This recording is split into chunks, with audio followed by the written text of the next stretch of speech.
السلام عليكم ورحمة الله وبركاته. أبطال تالتة إعدادي محافظة الغربية ضفت لكم على نسخة نظيفة. للأسف هي النسخة دي بس اللي موجودة على النت، حاجة غريبة. كل المحافظات النسخ متاحة بصور جميلة إلا النسخة يعني صورتها مش واضحة تمام. فيلا بينا على قد ما نقدر نشوف ونجاوب. عدد محاور تماثل تماثل نصف الدائرة. نصف الدائرة لها محور تماثل واحد، لها محور تماثل واحد. سؤال باء. الخط المستقيم الذي معادلته يقطع من محور الصادات جزء طول، يقطع من محور الصادات. حط اسم صفر يبقى صاد بأربعة، تبقى صاد بإيه؟ بأربعة. رقم ج. صورة النقطة بانعكاس من نقطة الأصل. غير الإشارات. تلاتة تبقى سالب تلاتة، سالب اتنين تبقى موجب اتنين. غير الإشارات. فين سالب تلاتة واتنين؟ شوفها معايا كده. سالب تلاتة واتنين. د. ألف بقى ج د المتوازي أضلاع. الألف والجيم بمتين. جت برضو النهاردة. مش عارف اسكندرية ولا ايه، اظن في اسكندريه او في القليوبيه، مش فاكر. الف باء ج د. الف والجيم 200، يبقى دي ب 100 ودي ب 100، يبقى دي ب 80. يبقى كذا الباء بيساوي 80 درجه. معادله المستقيم المر بالنقطه ويوازي محور الصادات. بيوازي محور الصادات. خد السين وقول لي س بيساوي ايه. س بيساوي 2. س بيساوي 2. فين س بيساوي 2؟ دي كلها نقاط تراكميه وقويه برضو، يعني محتاجه واحد شاطر زي النقطه دي والنقطة دي والنقطة دي كذلك. والنقطة الأولى برضو عايز محاور تماس نصف الدايرة. فعايزة طالب يبقى يعني مركز ومذاكر كويس، مش طالب لامم الدنيا وخلاص. واو. إذا كانت 2 ج س بيساوي ظ س، أدي 2 ج س بيساوي الظا اللي هي الجا على الجتا. فتلاقي الجا راح مع الجا، يبقى الجتا تطلع فوق والاتنين ده هينزل تحت. يبقى الجتا بنص. جتا ايه اللي بنص؟ ها؟ جتا ايه اللي بنص؟ رد عليا. م? لسه مردتش. جتا 60 بيساوي نص. يلا بينا نشوف السؤال التاني. بدون استخدام الآلة الحاسبة أو بقيمة س، إذا كان الكلام ده 4 س بيساوي جذر 30 بيساوي جذر 3 على 2، ظا 30 بواحد على جذر 3، ظا 45 بواحد، والكل تربيع. ده يروح مع ده. أدي 4 س. النص لما تيجي تربعه يبقى واحد على 4. يبقى السين بواحد على إيه؟ على 16، عشان الأربعة دي هنا. يلا بينا بقى. إذا كانت نقطة ألف تلاتة واتنين والباء والجيم والدال هي رؤوس معين، فأوجد أحداث نقطة تقاطع القطرين. هي رؤوس معين. أنا عايز هذه يا مستر. ألف باء جيم دال. يا سيدي هتجيب منتصف باء جيم منتصف الباء جيم والألف جيم، كل واحد براحته. أدي الألف معاك، وأدي الجيم اللي تتعب العين برضه معاك. اجمع كده معايا. تلاتة ناقص واحد يديك اتنين. اتنين على اتنين فيها الواحد. اتنين ناقص اتنين صفر، يبقى واحد وصفر. واحد وصفر. طب واحد تاني يقول لي يا مستر، طب ينفع أقول المنتصف باء دال؟ ينفع يا سيدي أهو. منتصف صح برضه، منتصف باء دال. اجمع الباء مع الدال هتلاقي أربعة ناقص اتنين اتنين على اتنين فيها الواحد. سالب تلاتة مع تلاتة صفر، يبقى هي. وبعد كده رقم 200 عايز مساحة المعين. عايزين مساحة المعين. مساحة المعين نص حاصل ضرب طولي قطرين. فهنجيب ألف ج ونجيب باء د، وبعد كده النص ألف ج في باء د. تمام. يلا بقى نجيب ألف ج مع بعض. أدي ألف ج. تلاتة وواحد أربعة. أربعة في أربعة بستاشر، زائد اتنين واتنين برضه أربعة. أربعة في أربعة بستاشر، يبقى بيساوي 16 في اتنين. اتنين في 16 يبقى 4 جذر اتنين. 4 جذر اتنين. يلا بقى نجيب بقى د. جذر ادي الباء وادي الدال، يبقى 4 واتنين ستة. ستة في ستة بستة وتلاتين، زائد سالب تلاتة ناقص تلاتة سالب ستة بستة وتلاتين، يديك اتنين في ستة وتلاتين، يبقى ستة جذر اتنين. يبقى نص فيها 4 جذر اتنين في ستة جذر اتنين. جذرتين في جذرتين باتنين تروح مع الاتنين. أربعة في ستة بإيه؟ بأربعة وعشرين وحدة مربعة يا بيه. يبقى المساحة 24 وحدة مربعة. يلا بينا نشوف السؤال التالت.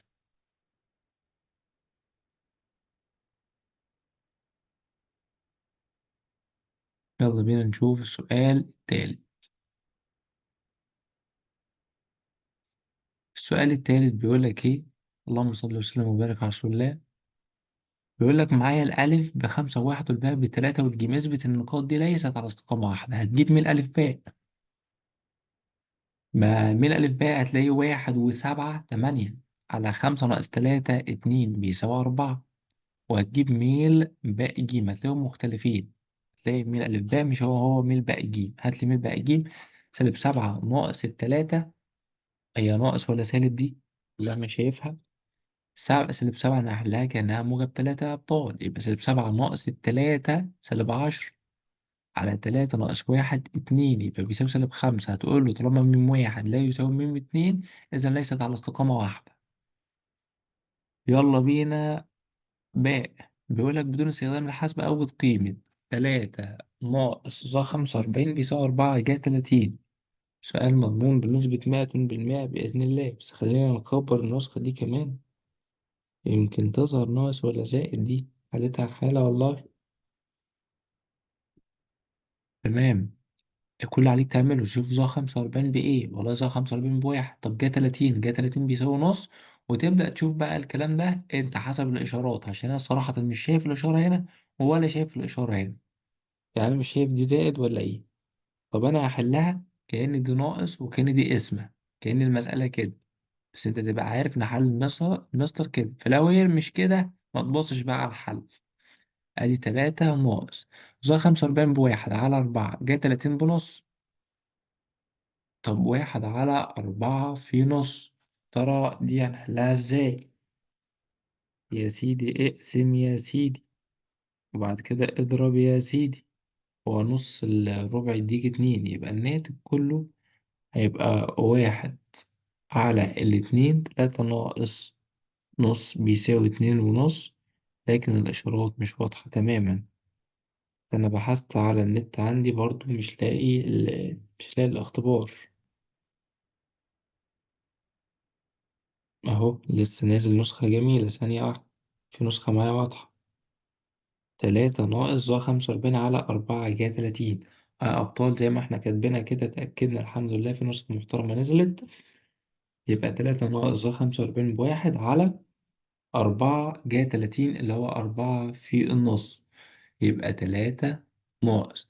هنا في قسمة وهنا في ضرب، نضرب أولا ولا نقسم أولا يا سيدي؟ ما هي 1/4، وبعد كده المفروض تضرب في 2، يبقى 1/4، والمفروض تضرب في 2 أو في النص اللي موجودة، يبقى 3 ناقص واحد تاني هيقول لي لا يا مستر، 3 ناقص أدي الواحد، هيقول لي 4 في نص ب2، يبقى 1/2 اسمها 3 ناقص نص. والله لأ، أنا معايا اسم ومعايا ضرب، فالمفروض أشوف إيه الأول وأشتغل عليه. الأول ربع، يبقى هكتب ربع، ودي نقطة مش سهلة وهتوقع ناس كتير.